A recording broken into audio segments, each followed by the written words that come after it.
Wayfinding an Identity, which we've called Get Lost.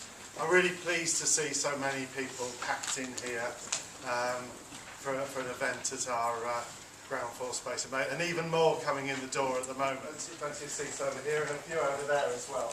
So please do. Sorry. Yeah.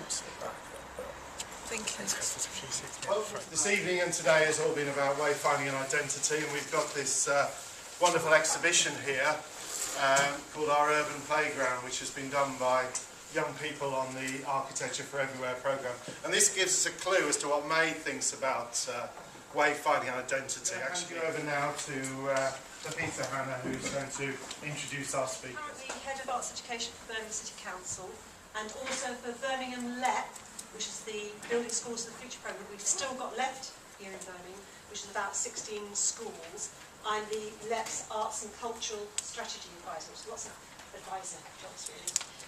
And the programme in Birmingham, which we call Learning Spaces and Living Places, and you can see some pull-ups and images around from that scheme, has been the result of a 3-year action research programme of our provocateurs, our specialists in different fields, helping us to challenge our thinking about wayfinding and identity generally as well as specifically. And now I'm going to move on to the speakers, because that's actually the key point of it, so opening out to a bigger debate. I'm really pleased we've got such a cross-section of people in the audience, from public, private sector, from hospitals to schools and everything in between. Lots of creative educationalists and artists here as well, so a really interesting cross-section and A summary of what we have covered today, but also introduce myself and explain why I was qualified to give a masterclass in wayfinding. I love that description, that's so cool. I am a lecturer in graphic communication at Birmingham City University at the Biad building, Birmingham Institute of Art and Design. We then talked about what identity is. It's more than just a logo. Yes, it's a really varied group of artists. And when I started looking at the websites for research for today's sessions, seeing the difference of some people that are detailed stone carvings versus installations and LED schemes and applied graphics and so on. A fantastic group of people. And so what we then talked about was how that affects. You can't solve the wayfinding scheme, or the wayfinding problems. But it could help people identify the artist at an early stage. I would say the same.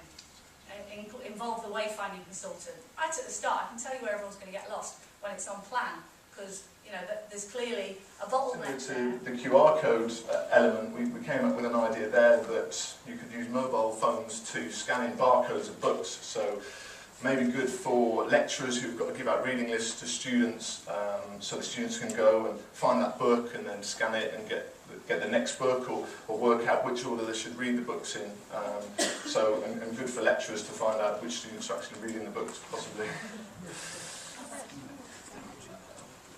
So these two projects kind of gave us an idea. You might choose a sort of educational route. So the objective was to try and make archive content more engaging for kids, basically. Working for that similar sort of age range is called Radius 5, and that's a project run by the MAC, Midlands Arts Centre, and SAMPAD, the South Asian Arts Organisation. And they've got a group of volunteers who are going out on a 5-mile radius of the MAC and collecting data on creative and cultural industries. So this could be any sort of data on sort of dance, music, visual arts. So we've got this pool of video content, audio content that's all tied to a particular point. Yeah. Think about what is the strategy. Purple ones, if you can see potential places for directional information. This question mark here is a directory, so typically at the entrance to, this is an art centre, performing arts centre. So 9 destinations each, just as an example. But we have a problem. Signs are limited in the amount of information you can put on them. You can't quite see this sign, but there's just too much on it. You can't quite see all of it, so you have to walk around and interrogate it, and probably spend a couple of minutes. I'm doing a bit of work in Deepworth as well. Now, when I talk to the Deepworth community, that's mainly the business community, about signing Deepworth. Tradition, the surrealists and dark artists, etc. was actually they wanted to get lost in the city.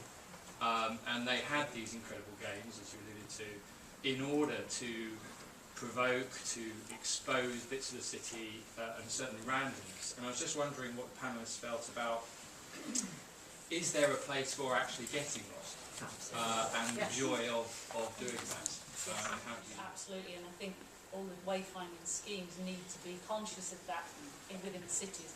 Within a hospital, there's no room for getting lost. But if you look at school, you will get lost. if you look at school, you will see lots of strollers around a school. Yes. And you kind of want that. I hope you don't mind me standing, because it's Annie Moore at Andy, and I'm sat behind the pillar. I'm Andy Gregory, I'm Police Sergeant, West Midlands Police, with a colleague, Mick Quinney. We're Crime Prevention Design Advisors, so thank you for the opportunity tonight, because that's very useful. We actually talk about your sort of stuff, wayfinding, with a lot of the developments that we look at when we're designing in security solutions on new developments. In respect to the technology, some of you may have seen an article we put on Midlands Today a couple of weeks ago where we dealt with a family in Solihull who posted the fact they were going down south to buy a new dog, and when they got back their house had been burgled. It linked into the Places application, to Facebook and geotagging.